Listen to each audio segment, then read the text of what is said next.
What's up, y'all? Welcome to Hamburgers and Horror, the home of meat, monsters, and very murderous spirits. I'm Noah Hook, and today we're looking at 13 Ghosts. I was just kidding before. A little humor.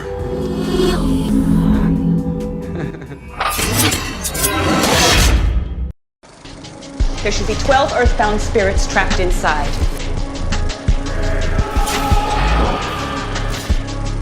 Don't worry about us. I've been looking for a reason to like myself for a long time. This 2001 supernatural horror film follows a widower and his two children as they seemingly inherit a spectacular, futuristic house from their eccentric late uncle. There's just one problem. The house seems to have a dangerous agenda all its own. Trapped in their new home by strangely shifting walls, the family encounters powerful and vengeful entities that threaten to annihilate anyone in their path. 13 Ghosts was directed by Steve Beck in his feature-length debut. His career was largely in commercials, although he also brought us Ghost Ship in 2002. The screenplay was apparently written by three dudes: Richard D'Ovidio of The Call and Hypnotic, Neil Marshall Stevens of Hellraiser Deader and a ton of Full Moon Pictures, and Todd Alcott of Ants and Curtain Call.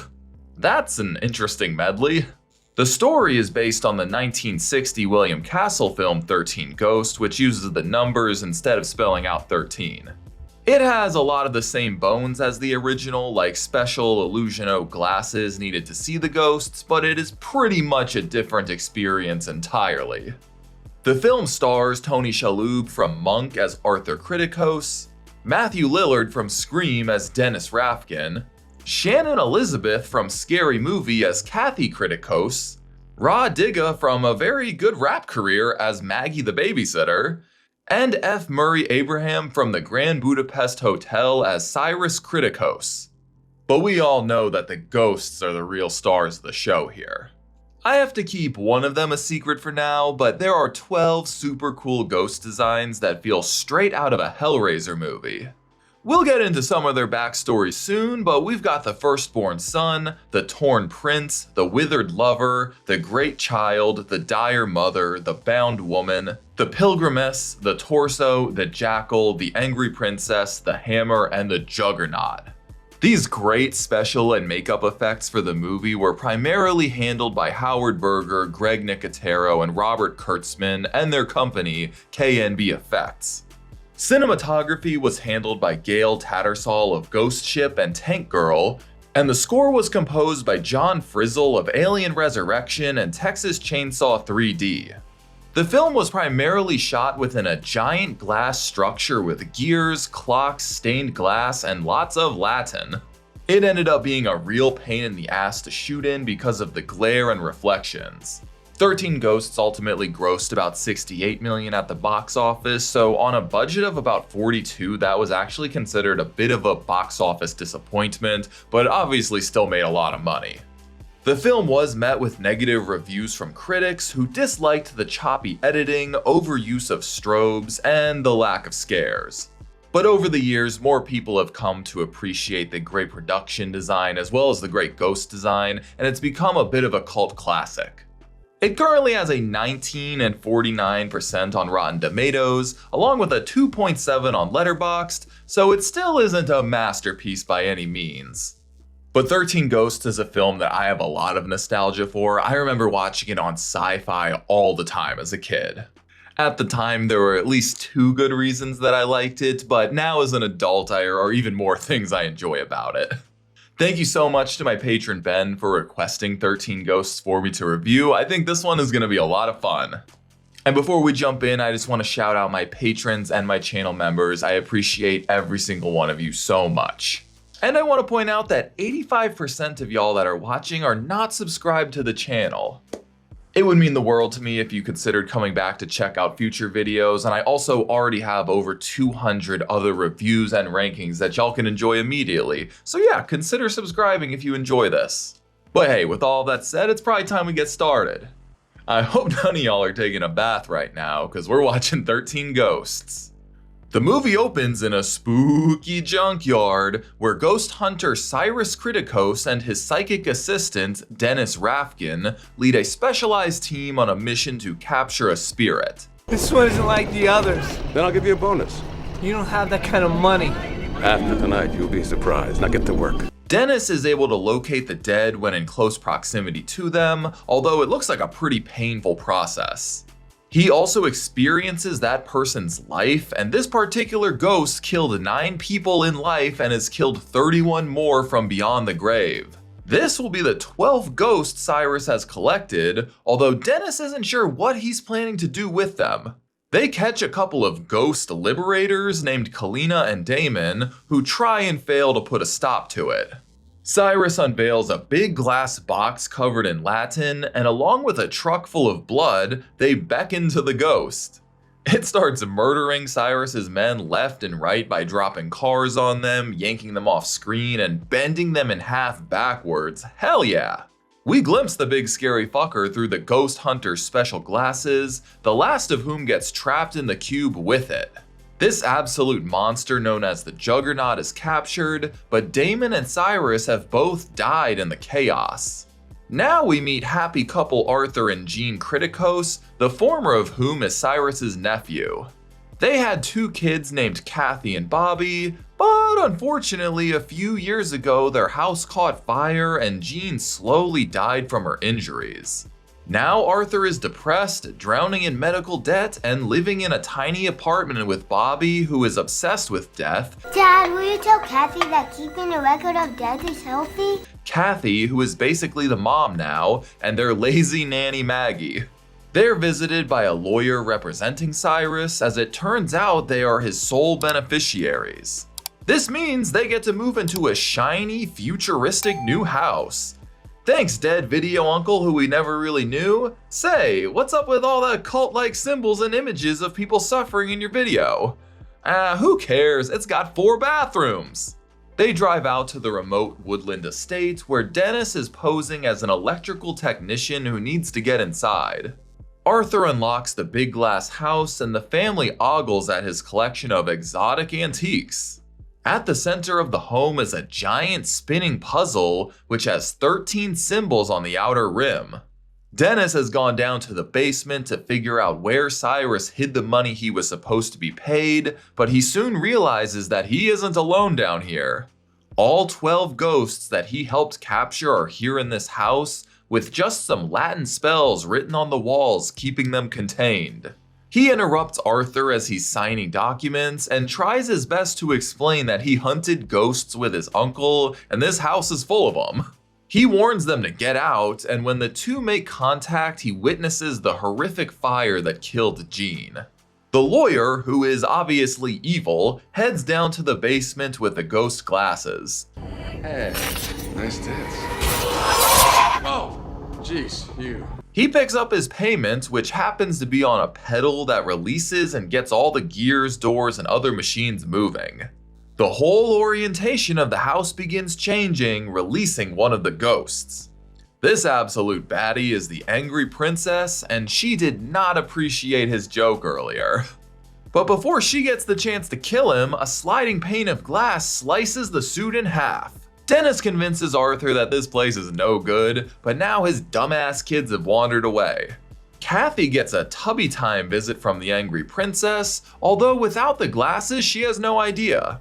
This scene is really funny considering she can't see the ghost. Has Kathy never seen a bathtub before? This scene is actually a recreation of the angry princess's death.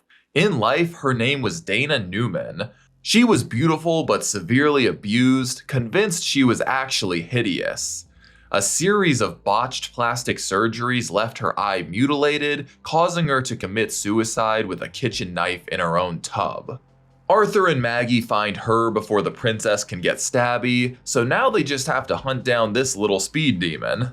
Unfortunately, a few more ghosts have been released as well.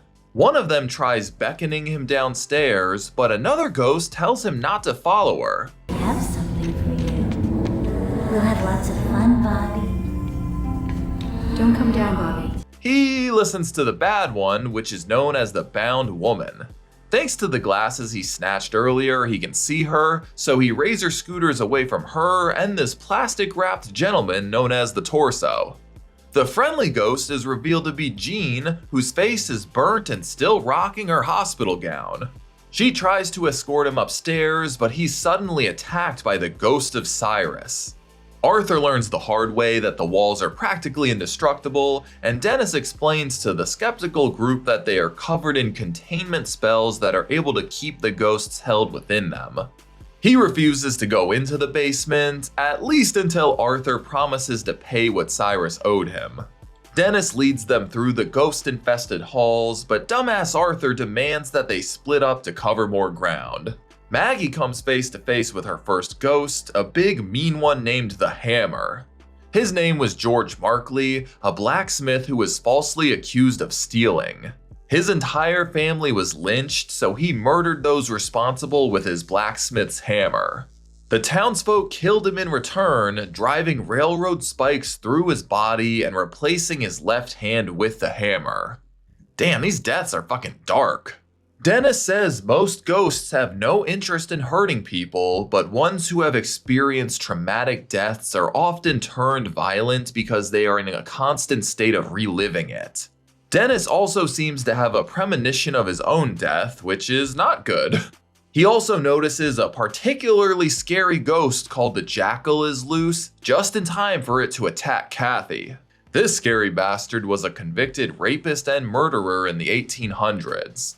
He was sent to a psychiatric hospital where years of solitary confinement and being forced to wear this head cage left him completely insane. He ultimately chose to burn when the hospital caught flames, but his hatred for humanity lives on. The Jackal slashes the shit out of her before that lady Kalina shows up and helps Arthur drag her away. He finally sees the ghosts for himself, and she explains that Cyrus enslaved all of these tormented souls. She's here to free them. This house is one giant machine derived from an ancient text written by a possessed 15th century astronomer named Basilius. Okay. It is powered by the dead and allows the builders to see the past, present, and future. Okay. Oh, and somehow Kathy fucking disappeared.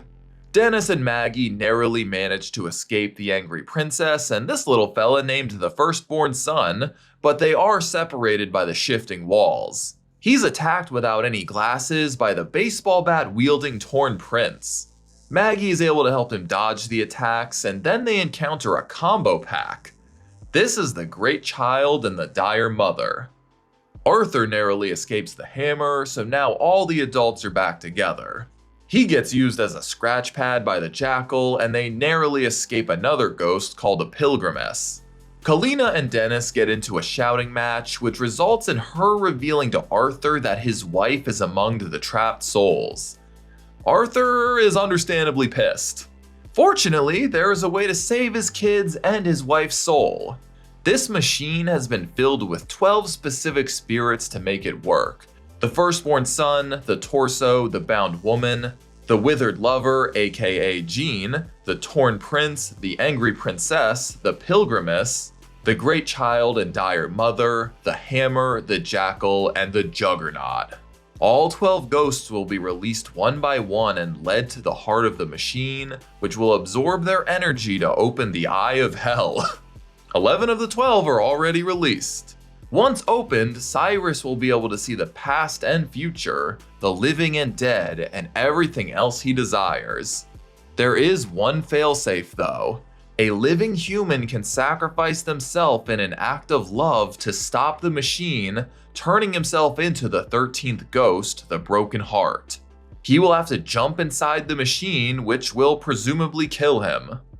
Alternatively, Kalina has enough explosives to blow up the machine. But that'll kill everyone and release the ghosts back into the world. Dennis convinces Arthur to search for his kids one last time before the 12th ghost is released. They somehow detach a glass panel to use it as a shield while they search, and Kalina and Maggie make their way to the Hell Machine. The boys fight off the torn prince, but when Cyrus enters, Kalina knocks out Maggie. Yeah, turns out Cyrus is alive and he and Kalina are lovers now. Dennis uses himself as bait to protect Arthur from the hammer. He manages to do okay until he spots the 12th ghost, the Juggernaut, coming straight for him. The two big boys brutalize Dennis, with the Juggernaut ultimately bending him in ways the human body should not be bent. And it turns out Kalina lied to Arthur about how the sacrifice will stop the machine. It's actually the final step to complete the ritual. She doesn't want to put the kids in danger, apparently that's where she draws the line, but Cyrus insists that greatness requires sacrifice.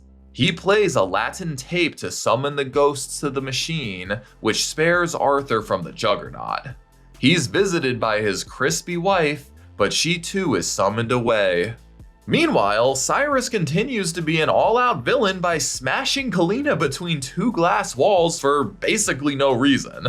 Arthur finds his kids trapped inside a giant sphere of spinning blades surrounded by the ghosts, which is what he thinks he needs to jump into to sacrifice himself. He's about to yeet himself when he realizes that Cyrus is alive, at which point he starts committing elder abuse.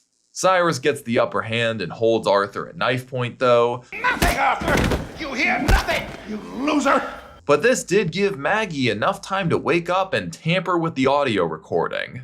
The machine starts malfunctioning as the ghosts are freed, and they make a beeline straight to Cyrus. They yeet him into the blades and he gets chopped the fuck up. Dennis appears to Arthur as a ghost, telling him that he has what it takes to make the jump.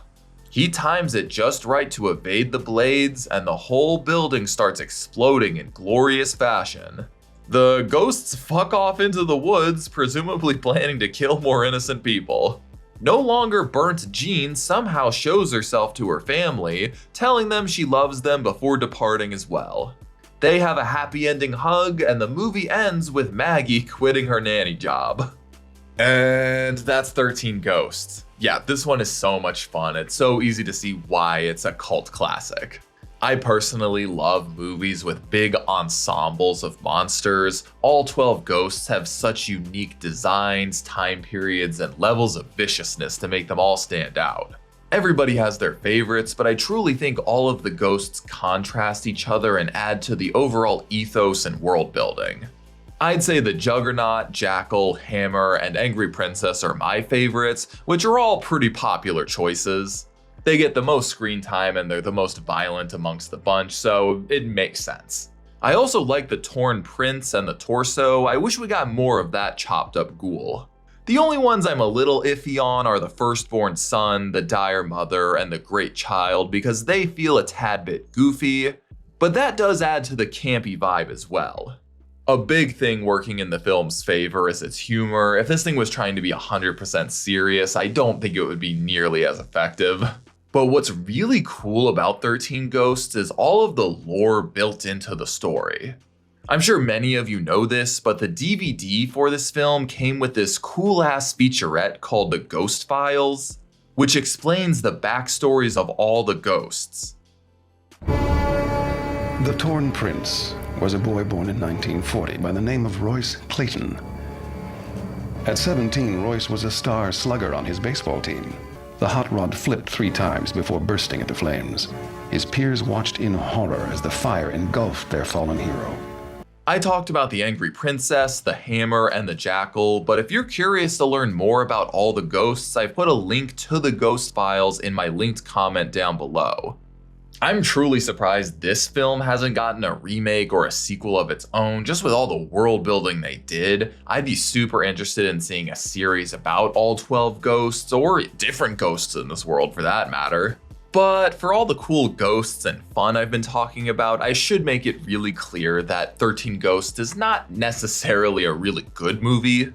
While the concept itself is really cool, the actual story is clearly struggling to squeeze in all of the characters, ghosts, and plot points. None of the cool ghost backstories I talked about actually make it into the film, and all of the history and rules around the Black Zodiac, the Basilius machine, and the rules for the ghost containment are quickly glossed over. Basically, it's impossible to understand beyond a surface level. I challenge anybody to explain to me what the fuck Cyrus was actually trying to accomplish. And it's also really not scary at all. Part of that is at least somewhat intentional because it's going more of a horror comedy route, but even the much more straightforward horrific moments are undercut by all of the strobe lights and flash cuts. This whole thing is excessively 2001. Stylistically, it fits somewhere between Resident Evil and House of the Dead. And that isn't helped by the fact that Matthew Lillard is absolutely chewing up the scenery here. He feels like an alien from another world compared to all of the other characters here. But that being said, he's also my favorite part of this whole movie. He's screaming, seizing, and drooling all over the place in a way that very few actors could make so earnest and charming. I also love how his psychic powers have made him so jumpy and erratic, but as a ghost, he finally seems at peace. The rest of the cast mostly hold their own as well. Tony Shalhoub is an interesting pick for the protagonist's dad, Shannon Elizabeth is an interesting pick for the daughter, and Rah Digga is an interesting pick for the nanny. For some reason, the late 90s and early 2000s just love to throw a rapper into their horror films. You got Ice Cube in Anaconda, LL Cool J in Halloween H2O, Busta Rhymes in Halloween Resurrection, and Snoop Dogg in Bones. It's a fun niche for this generation of movies. And fun is ultimately the goal of 13 Ghosts, and it mostly succeeds on that front. All in all, 13 Ghosts is pretty flawed narratively, but it somewhat makes up for it in style. It has fantastic set design, great ghost designs, and a very memorable performance by Matthew Lillard.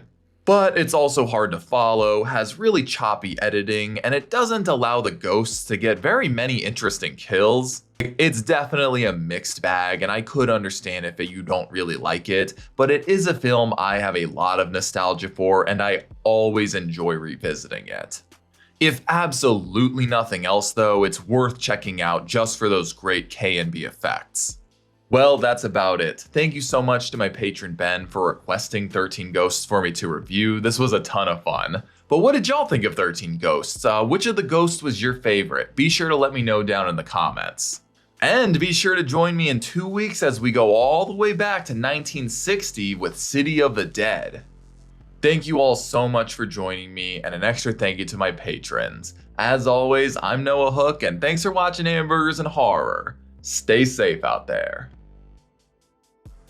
Thanks for watching my review of 13 Ghosts. If you enjoyed this video, be sure to like and subscribe so you can keep up with all my horror reviews. And if you want to help support the channel further, you should check out my Patreon account. You'll be able to vote for future movies and franchises I cover on the channel. Thanks y'all.